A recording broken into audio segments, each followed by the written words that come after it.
Class 10th science, chapter का नाम है धातु एवं अधातु। ठीक है, देखिए इसमें हम देखेंगे आयनिक यौगिकों के बारे में पढ़ेंगे। ठीक है, आयनिक यौगिक जैसे कि मैग्नीशियम क्लोराइड है, एग्जांपल लेते हैं मैग्नीशियम क्लोराइड का। ठीक है, तो मैग्नीशियम होता है, पहले मैग्नीशियम क्लोराइड का फॉर्मूला क्या होता है, MgCl2।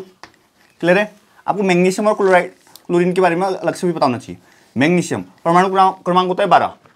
ठीक है, तो 12 किस हिसाब से होगा, देखो पहले कोश में होंगे 2 इलेक्ट्रॉन, दूसरे में 8 होते हैं, तीसरे में बचा हुआ जो है 2। क्लियर है? 12 हो गए। तो पहले कोश में 2 इलेक्ट्रॉन होते हैं, याद रखिएगा, है ना। फॉर्मूला होता है 2n²। कोश बढ़ते रहे, n का मान चेंज होते रहा। पहले कोश में n की जगह 1 रखेंगे तो क्या आएगा, 1 का स्क्वायर 1, 1 × 2 2 आ जाएगा। दूसरे कोश के लिए n की जगह 2 रखेंगे, 2 का स्क्वायर 4, 4 दूनी 8 हो जाएगा। क्लियर है? अब इसका मैग्नीशियम का परमाणु क्रमांक क्या था, 12। तो पहले कोश में 2 जाएंगे, दूसरे में 8 जाएंगे। अब चूंकि 12 है, 8 तो 10 ऑलरेडी हो चुके हैं, तो कितने बचे, 2 बचे। क्लियर है? मैग्नीशियम। अब क्लोरीन की बारी आती है। क्लोरीन का परमाणु क्रमांक होता है 17। पहले कोश में होंगे 2, दूसरे में 8, तीसरे में बचे हुए। क्लियर है? अब देखिए मैग्नीशियम क्लोराइड, मैग्नीशियम में 2 इलेक्ट्रॉन एक्स्ट्रा है बाहर, देखो है क्या नहीं है।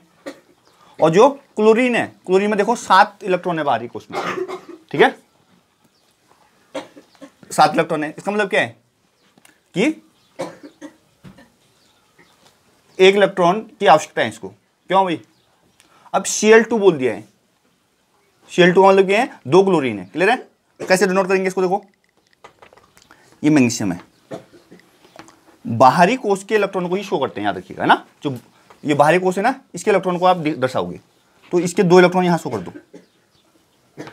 ठीक है, अब क्लोरीन को अलग से बना दो। यहां पर क्लोरीन बनाया, एक क्लोरीन यहां बना दिया, एक क्लोरीन यहां बना दिया। क्लोरीन के पास कितने बाहर में, 7 बना दो। 7 को कट से बना देते हैं, अलग अलग दर्शाने पड़ेंगे ना। इसके अगर बिंदु से दर्शा रहे हो, इसके कट से दर्शा दो। तो 4 हो गए, 5 6 7, ऐसे इसके भी 1 2 3 4 5 6 7। ठीक है, अब क्या होगा, एक इलेक्ट्रॉन यहाँ मूव हो जाएगा, इसका एक इलेक्ट्रॉन यहाँ मूव हो जाएगा। ठीक है, तो इसके कितने हो जाएंगे, इसके 8 हो जाएंगे, इसके भी 8 हो जाएंगे। तो ये कंप्लीट हो जाएगा, ये भी कंप्लीट हो जाएगा, ये भी Mg क्या हो जाएगा, 2 इलेक्ट्रॉन के बाहरी कोश में कंप्लीट हो जाएंगे। ठीक है, तो घर पूरा हो जाएगा कहने का मतलब ये। तो MgCl2 ऐसे शो कर देंगे अपन। ठीक है, तो मैग्नीशियम क्लोराइड का यहाँ पर निर्माण हो गया। अब ध्यान दीजिएगा, मैग्नीशियम क्लोराइड तो बोल दिया हमने, मैग्नीशियम क्या कर दिया, 2 इलेक्ट्रॉन दे दिए हैं। जो इलेक्ट्रॉन देता है या जो इलेक्ट्रॉन त्यागता है, तो उसमें प्लस आवेश आता है, समझ में आया। तो ये क्या गया, Mg पॉजिटिव, और 2 इलेक्ट्रॉन है तो Mg2 पॉजिटिव आएगा। ठीक है, और Cl ने लिया है, एक इलेक्ट्रॉन लिया तो Cl नेगेटिव आ जाएगा।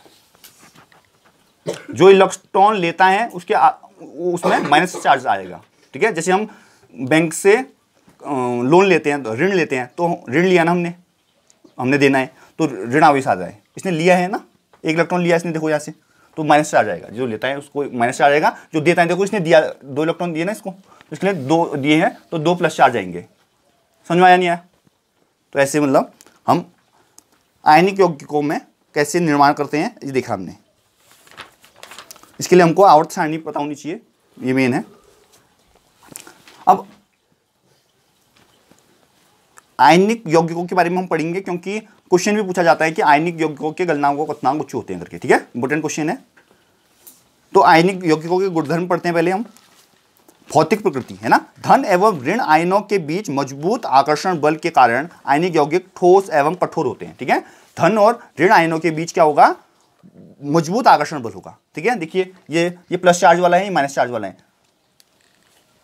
कठोर मतलब, है ना, मजबूत मतलब क्या है, आकर्षण बल है, एक दूसरे को मजबूती से मतलब आकर्षित कर रहे हैं, खींच रहे हैं अपनी तरफ। ठीक है, तो इसकी वजह से क्या हो जाएंगे, ठोस वो कठोर हो जाएंगे।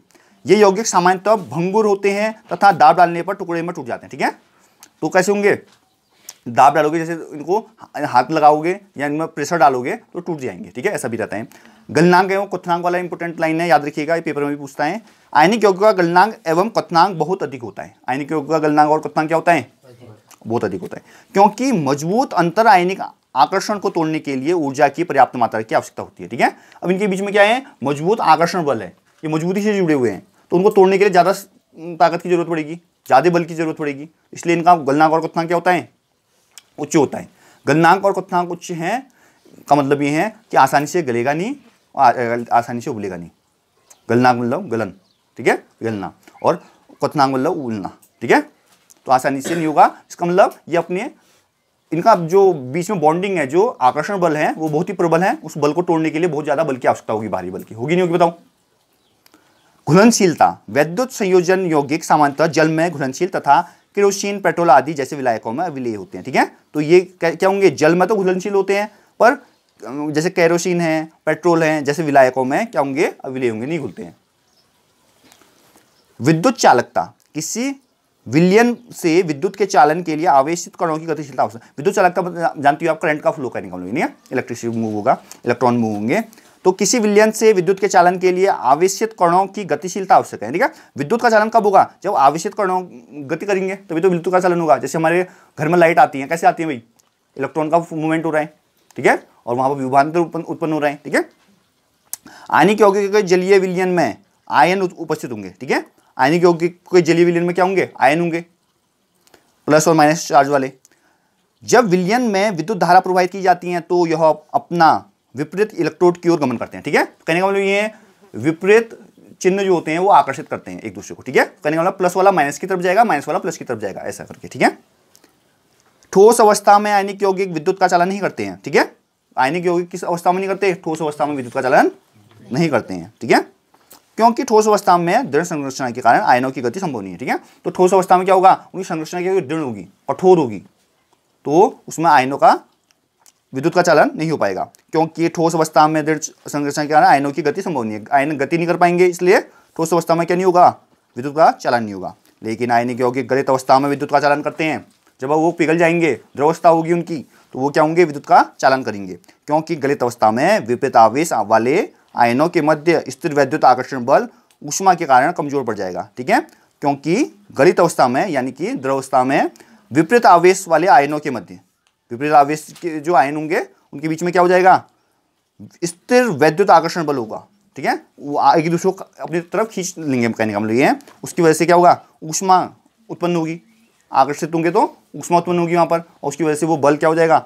कमजोर पड़ जाएगा। इसलिए आयन स्वतंत्र रूप से गमन करते हैं एवं विद्युत का चालन करते हैं। फिर वो आयन्स क्या करेंगे? अपने आप मूव करेंगे और वहां पर क्या होगा? विद्युत का चालन होगा। ठीक है, अब आगे देखते हैं हम धातुओं की प्राप्ति के बारे में पढ़ते हैं। अब पृथ्वी की भूप्रपट्टी में धातुओं का मुख्य स्रोत है ना, जो पृथ्वी की जो भूप्रपट्टी मतलब बाहरी सतहें होती हैं, वहां पर क्या होता है? धातुएं पाई जाती हैं, ऐसा बताया जा रहा है। ठीक है, समुद्री जल में भी सोडियम क्लोराइड, मैग्नीशियम क्लोराइड आदि जैसे कुछ विलेय लवण उपस्थित होते हैं। होते नहीं होता? समुद्री जल में पाए जाते नहीं पाए जाते? नमक, मैग्नीशियम क्लोराइड। ठीक है, पृथ्वी की भूपट्टी में प्राकृतिक रूप से पाए जाने वाले तत्वों या यौगिकों को खनिज बोलते हैं। खनिज किसको बोलते हैं? पृथ्वी की भूपट्टी में पाए जाने वाले प्राकृतिक तत्वों या यौगिक को क्या बोलेंगे? खनिज बोलेंगे। याद रखिएगा, खनिज की डेफिनेशन आएगी, है ना। पृथ्वी की भूप्रपट्टी में प्राकृतिक रूप से पाए जाने वाले तत्वों या यौगिक को क्या बोलेंगे? खनिज बोलेंगे। ठीक है, तत्व और यौगिक आप जानते हो। तत्व जैसे हाइड्रोजन, हीलियम, लिथियम, बेरिलियम बोला, ये तत्व है। ठीक है, और यौगिक कैसे? दो या दो से अधिक तत्वों से मिलकर यौगिक बन जाएगा। क्लियर है? कुछ स्थानों पर खनिजों में कोई विशेष धातु काफी मात्रा में पाई जाती है। ठीक है, कुछ स्थानों में क्या होगा? खनिजों में क्या होगा? कोई विशेष धातु क्या होगी? काफी अधिक मात्रा में पाई जाएगी। होगा नहीं होगा? तो उस जिसे निकालना लाभदायक होगा, जिसको निकाल के आप क्या कर सकते हो? लाभ उत्पन्न कर सकते हो, पैसा कमा सकते हो, है ना। तो उसे क्या बोलेंगे? अयस्क बोलेंगे। समझ में आया? उस खनिज को क्या बोलेंगे? तो खनिज क्या हुए? पृथ्वी की भूपट्टी में प्राकृतिक रूप से पाए जाने वाले तत्व या यौगिकों को हम बोलेंगे खनिज। और अयस्क किसको बोलेंगे? ऐसे खनिज जिनका निष्कासन करके हम उनको लाभदायक रूप से प्रयोग में ला सकते हैं। जिनका निष्कासन बोले तो शुद्धिकरण। ठीक है, देखो हम जमीन से निकालेंगे कोई भी धातु तो क्या होगा? उसमें अशुद्धियां होंगी, मिट्टी लगी होगी, रेत लगी होगी, और भी कुछ मतलब वो जंग वगैरह भी हो सकता है, बहुत सारी चीजें हो सकती हैं, हो सकती नहीं हो सकती। तो उसको शुद्धिकरण होगा ना, उसका क्लियरिंग होगा, सफाई करोगे उसकी, क्यों? तभी तो शुद्ध धातु प्राप्त होगी। तो कुछ स्थानों पर खनिजों में कुछ विशेष धातु काफी मात्रा में होगी, तो जिसे निकाल कर आप लाभ कमा सकते हो। तो ऐसे खनिजों को क्या बोलेंगे? हम अयस्क बोलेंगे। तो ऐसे खनिज जो किसी स्थान विशेष पर अधिक मात्रा में पाए जाते हैं और उनको, है ना, अगर हम निष्कासन करेंगे उसका, तो या शुद्धिकरण करेंगे, प्यूरिफिकेशन करेंगे, तो उससे हम लाभ अर्जित कर सकते हैं। तो ऐसे खनिजों को हम बोलेंगे अयस्क। क्लियर है? तो खनिज मतलब अयस्क भी एक खनिज का टाइप ही हुआ है, ऐसा समझ लीजिए आप। ठीक है, और एक गैंग भी होता है, ठीक है। तो इनके बाहर की जो गंदगी होती है उसे गैंग बोलते हैं, अशुद्धियाँ जो भी होती हैं, क्लियर है, जो खनिज में लगी हुई है बाहर से। अब धातु का निष्कासन, देखो निष्कासन करेंगे कैसे अब, ठीक है, क्लियर साफ कैसे करेंगे धातु को, ये समझिए आप। धातुओं की संकृत्या श्रेणी के बारे में हमने पढ़ा है, अभी पढ़ा था नहीं पढ़ा था संकृत्या श्रेणी, ठीक है। इसमें 3 कैटेगरी देखी थी हमने, सबसे ऊपर वाले अधिक क्रियाशील थे, बीच वाले थोड़े से कम थे, सबसे नीचे बहुत कम अभिक्रियाशील थे नहीं थे। तो हम जानते हैं कि कुछ धातुएं भूपट्टी में स्वतंत्र अवस्था में पाई जाती है, ठीक है। सबसे नीचे वाली होंगी वो सोना चांदी, ठीक है, पूछा जाता है एग्जाम में, है ना, स्वतंत्र अवस्था में पाई जाने वाली किन्हीं 2 धातुओं के नाम, तो सोना चांदी लिख देना, ठीक है।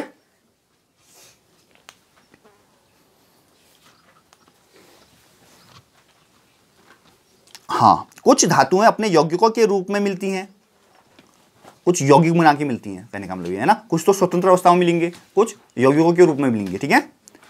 संकृत्या श्रेणी में नीचे आने वाली धातुएं सबसे कम अभिक्रियाशील होती हैं, सबसे नीचे जो होंगी वो कम अभिक्रियाशील होंगी, आसानी से अभिक्रिया नहीं करेंगी, ये स्वतंत्र अवस्था में पाई जाती हैं, ठीक है। उदाहरण के लिए गोल्ड यानी कि सोना, सिल्वर यानी कि चांदी, प्लेटिनम एवं कॉपर, कॉपर को तांबा भी बोलते हैं, ठीक है, स्वतंत्र अवस्था में पाई जाती हैं, ठीक है। कौन कौन सी बोला, सोना, चांदी, कॉपर, प्लेटिनम, ठीक है, ये क्या पाई जाती है, स्वतंत्र अवस्था में पाई जाती हैं।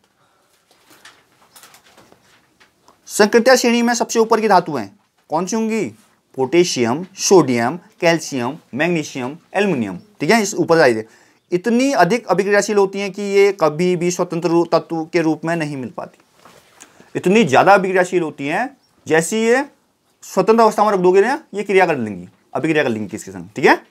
तो ये क्या होती है, इनको स्वतंत्र अवस्था में आप नहीं देख पाओगे। संकृत्या श्रेणी के मध्य में वाली धातु जो कि क्या है, जिंक है, आयरन है, लेड है, ठीक है, ये क्या करती हैं, अभिक्रियाशीलता मध्यम वर्ग की होगी। पृथ्वी की भूपटपट्टी में ये मुख्यतः ऑक्साइड, सल्फाइड या कार्बोनेट के रूप में पाई जाती हैं। कौन सी, मध्य वाली, किस रूप में पाई जाएंगी, ऑक्साइड, सल्फाइड और कार्बोनेट, ठीक है, ये बनाएंगे। ऑक्सीजन की अत्यधिक अभिक्रियाशीलता एवं पृथ्वी पर इसकी प्रचुर मात्रा में पाए जाने के कारण ऐसा होता है, क्या बनाते हैं, ऑक्साइड बनाते हैं। ऑक्साइड कैसे बनेगा, ऑक्सीजन से अभिक्रिया करके बनाएगा। ऑक्सीजन भाई हमारे एटमॉस्फेयर में भरपूर मात्रा में है क्या, नहीं बताओ, वातावरण में है क्या नहीं ऑक्सीजन, उसकी अभिक्रिया हो जाएगी, ठीक है। इस प्रकार अभिक्रियाशीलता के आधार पर हम धातुओं को निम्न 3 वर्गों में विभाजित करते हैं, आपने पढ़े हैं, निम्न अभिक्रियाशील धातु, मध्य अभिक्रियाशील धातु और उच्च अभिक्रियाशील धातु। प्रत्येक वर्ग में आने वाली धातुओं को प्राप्त करने के लिए विभिन्न तकनीकों का प्रयोग किया जाता है, ठीक है, अलग अलग तरीके से आप इन तीनों को निष्कासन कर सकते हो, ये बता रहे हैं, ठीक है। अब देखो, अयस्क से शुद्ध धातु का निष्कासन कई चरणों में होता है, इन चरणों के बारे में हम विस्तृत में पढ़ेंगे, ठीक है। तो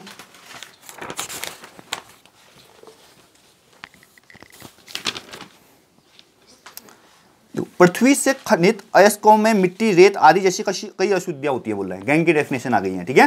गैंग किसे बोलेंगे, पृथ्वी से खनित अयस्क, पृथ्वी से जब खोदोगे तुम, है ना, पृथ्वी में खुदाई करोगे तो वहां पर खनिज आपको उत्पन्न मिलेंगे, और खनिज अगर वो कोई धातु अगर अधिक मात्रा में है तो उसे अयस्क बोलेंगे हम। तो अयस्क में क्या होगा, गंदगी भी हो सकती है, रेत हो सकता है, मिट्टी हो सकता है ना, उसकी अशुद्धियां हो सकती हैं, तो जो अशुद्धियां हैं उन्हें क्या बोलेंगे, गैंग बोलेंगे, ठीक है। तो पृथ्वी से खनित अयस्कों में मिट्टी, रेत आदि जैसी कई अशुद्धियां होती हैं, जिन्हें क्या बोलेंगे, गैंग बोलते हैं। धातुओं के निष्कासन से पहले अयस्क से अशुद्धि को हटाना आवश्यक होता है, ठीक है। अशुद्धि नहीं हटाओगे तो प्योर नहीं होगी धातु, तो अच्छा दिखना चाहिए ना धातु। फिर अयस्कों से गैंग को हटाने के लिए जिन प्रक्रियाओं का उपयोग करते हैं वे अयस्क एवं गैंग के भौतिक या रासायनिक गुणधर्मों पर आधारित हैं, ठीक है। तो कहने का मतलब ये डिपेंड करेगा कि कौन सा मटेरियल है, वो कौन सी धातु है, वो उसके अकॉर्डिंग मतलब आप उसका प्यूरिफिकेशन मतलब उसको क्लियर तभी कर पाओगे ना, पता भी तो होना चाहिए कौन सी है, उसके अकॉर्डिंग टेक्निक होगी ना, कम अभिक्रियाशील है, अधिक अभिक्रियाशील है या उच्च अभिक्रियाशील है, उसी के अकॉर्डिंग आप टेक्निक लगाओगे, कौन सी टेक्निक से करना चाहिए उसको क्लियरिंग, ठीक है। अब देखिए, हम देखते हैं, देखो अगर संकृत्या श्रेणी में नीचे आने वाली धातु है तो उसका निष्कासन कैसे करेंगे, नीचे वाली, ठीक है, नीचे वाली बोले तो जो कम अभिक्रियाशील है अपनी, है ना। तो संकृत्या श्रेणी में नीचे आने वाली धातुएं काफी अनअभिक्रिय होती हैं। इन धातुओं के ऑक्साइड को केवल गर्म करने से ही धातु प्राप्त कर सकते हैं, गर्म कर दो बस। हम अभिक्रियाशील धातुओं को निष्कासन कैसे करेंगे, सिर्फ गर्म करने पर ही वो प्योरीफाई हो जाती है, शुद्ध हो जाती है। उदाहरण के लिए शनिवार है ना, मरकरी का एक अयस्क है, ठीक है, मरकरी यानी कि पारा, ठीक है, इसका अयस्क का नाम क्या है, शनिवार। शनिवार मतलब HGS, ठीक है, इसका फॉर्मूला है, याद रखिएगा, एग्जाम में आ सकता है कि मरकरी का एक अयस्क लिखिए तो आप लिखेंगे शनिवार।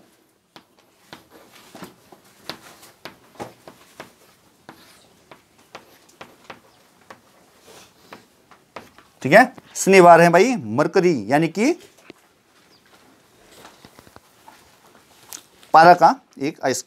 वायु में गर्म करने पर यह सबसे पहले मर्क्यूरिक ऑक्साइड में परिवर्तित होता है, अधिक गर्म करने पर यह मर्क्यूरिक ऑक्साइड मरकरी में अपचयित हो जाता है, ठीक है। तो इसका भी आप निष्कासन किससे करोगे, गर्म करके कर सकते हो, ऐसा बोल रहा है, ठीक है।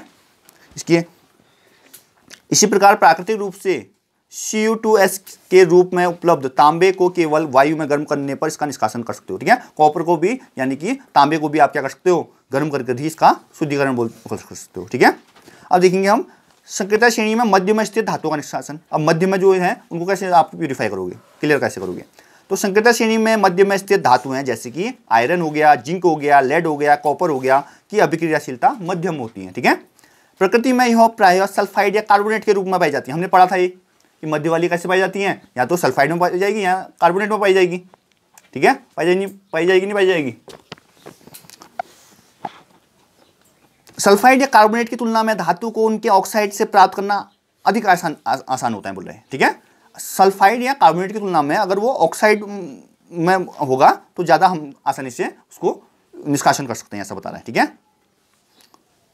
धातु को उनके ऑक्साइड से प्राप्त करना आसान होता है बोल रहे हैं, इसलिए अपचयन से पहले धातु के सल्फाइड एवं कार्बोनेट को धातु ऑक्साइड में परिवर्तित करना आवश्यक है बोलता है, ठीक है। तो हम सल्फाइड या कार्बोनेट को पहले किस में करेंगे, ऑक्साइड में परिवर्तित करेंगे, क्लियर है।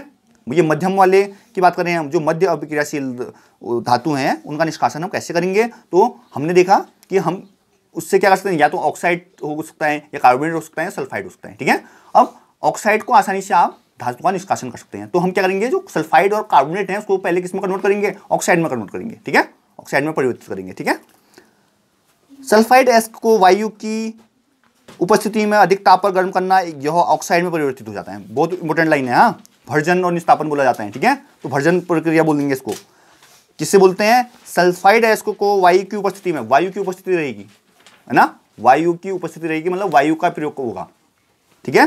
तो सल्फाइड एस्को को वायु की उपस्थिति में अधिक ताप पर गर्म करने पर ऑक्साइड में परिवर्तित हो जाती है। सल्फाइड एस्को को वायु की उपस्थिति में अधिक ताप पर गर्म करने पर किस में परिवर्तित हो जाएगी, ऑक्साइड में परिवर्तित हो जाएगी। इस प्रक्रिया को क्या बोलेंगे, भर्जन बोलेंगे, एग्जाम में आता है यहाँ। अब एक निस्तापन भी आता है, तो यहाँ पर हमारा क्या था, सल्फाइड एस्क वायु की उपस्थिति अधिक ताप में गर्म करने पर ऑक्साइड में परिवर्तित होना, भर्जन। अब निस्तापन में कार्बोनेट वाला होता है और वायु की अनुपस्थिति होती है, याद रखिएगा, ठीक है। अंतर समझ में आया। तो कार्बोनेट एस्क को सीमित वायु में अधिक ताप पर गर्म करने पर यह ऑक्साइड में परिवर्तित है, क्लियर है। तो इसे क्या बोलेंगे, निस्तापन बोलेंगे। तो जिंक के एस्क के भर्जन एवं निस्तापन समय निम्न रासायनिक अभिक्रिया होती है। देखो भर्जन, जिंक मतलब में भर्जन और निस्तापन दोनों कर सकते हो आप, ऐसा बोल रहे हैं, ठीक है। तो देखो भर्जन और निस्तापन की इक्वेशन में यहाँ लिख रहा हूँ, बहुत इंपॉर्टेंट इक्वेशन है, पूछता है भर्जन, याद रखिएगा। केमिस्ट्री में बिना इक्वेशन के करके आओगे तो नंबर पूरे नहीं मिलते हैं, इक्वेशन लिखोगे तो फिर भी ठीक नंबर मिल जाता है, ठीक है, इक्वेशन मस्ट है। तो भर्जन की इक्वेशन आ रही है भाई, 2ZNS, भर्जन में सल्फाइड होता है, वायु की उपस्थिति होगी, यहां पर तापन होगा, तो क्या बनेगा, ZNO, जिंक ऑक्साइड है ना, और साथ में सल्फाइड आ गया। हमने बदल दिया सल्फाइड को ऑक्साइड में बदल दिया, भर्जन ही तो है। अब आ गया निस्तापन अगला, निस्तापन में क्या, कार्बोनेट था, कार्बोनेट जिंक कार्बोनेट ले लिया इसने, देखो ZnCO3 को हमने तापन किया तो किसमें बदल देगा, जिंक ऑक्साइड में, और बाद में कार्बन डाइऑक्साइड बच गई।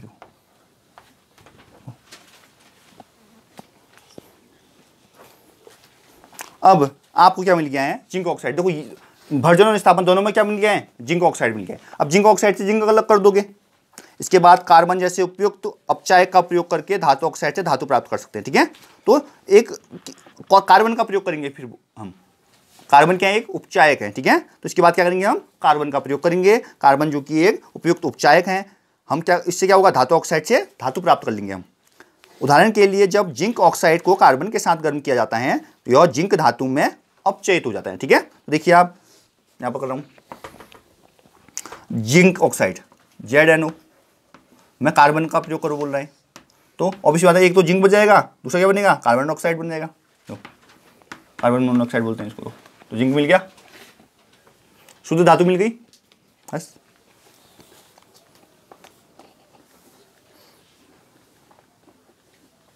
तो यहां पर देखिए, ये उस टाइप के वो रिएक्शन भी समझ सकते हो आप, रेडॉक्स अभिक्रिया का एग्जांपल भी समझते हो, ठीक है। तो जिससे ऑक्सीजन हट गई, देखो जिंक ZnO का क्या हो गया, अपचयन हो गया, इसमें ऑक्सीजन हट गई है और कार्बन में ऑक्सीजन जुड़ गई है, तो इसका उपचयन हो रहा है। रेडॉक्स अभिक्रिया का एग्जांपल है क्या, नहीं बताओ, फिर पता है ना, जिसमें ऑक्सीजन का ह्रास होता है वो अपचयित हो रही है, जिसमें ऑक्सीजन जुड़ रही है, कार्बन में ऑक्सीजन जुड़ गई, देखो इसका उपचयन हो रहा है। उपचयन में ऑक्सीजन ऐड हो रही है, ऑक्सीडेशन बोलेंगे जिसको, और इसको रिडक्शन बोलेंगे, इसमें ऑक्सीजन हट रही है। क्लियर है। कार्बन का उपयोग कर धातु के ऑक्साइड को धातु में अपचयन करने के अलावा विस्थापन अभिक्रिया का भी उपयोग किया जा सकता है। अत्यधिक अभिक्रियाशील धातुएं जैसे सोडियम, कैल्शियम, एल्युमिनियम आदि को अपचायक के रूप में उपयोग किया जा सकता है, क्योंकि ये निम्न अभिक्रियाशील वाले धातुओं को उनके योग्यों से विस्थापित कर देती है। तो ऐसा बता रहे हैं इनके बारे में। हम पढ़ते हैं थर्मेट अभिक्रिया, पढ़ते हैं, इंपोर्टेंट अभिक्रिया, ठीक है। थर्मेट अभिक्रिया देखो, आयरन ऑक्साइड का फॉर्मूला होता है Fe2O3, ठीक है। आयरन ऑक्साइड के साथ एल्युमिनियम की अभिक्रिया का उपयोग रेल की पटरियों एवं मशीनों की दरारों को जोड़ने में करते हैं, ठीक है।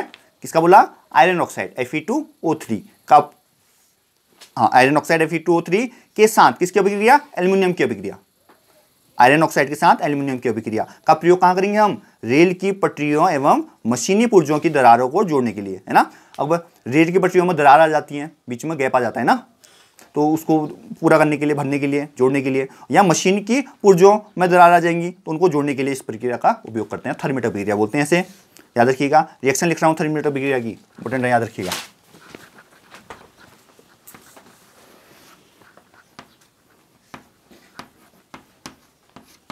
थर्मेट, ठीक है। देखो, एक तो मैंने क्या बोला, आयरन ऑक्साइड Fe2O3, इसमें एल्युमिनियम की अभिक्रिया बोला था मैंने, तो 2Al ले लो, क्या बनेगा, आयरन बनेगा एक, तो साथ में क्या बनेगा, एल्युमिनियम ऑक्साइड Al2O3, साथ में ऊष्मा निकलती है, इसमें क्या निकलती है, ऊष्मा। क्यों भाई, आयरन ऑक्साइड है, एल्युमिनियम अभिक्रिया करोगे तो जब भी वो ऊष्मा निकलेगी ना, हीट होगा, तो ये क्या है, किसकी रिएक्शन है, थर्मेट अभिक्रिया। क्या है, थर्मेट, बहुत इंपॉर्टेंट।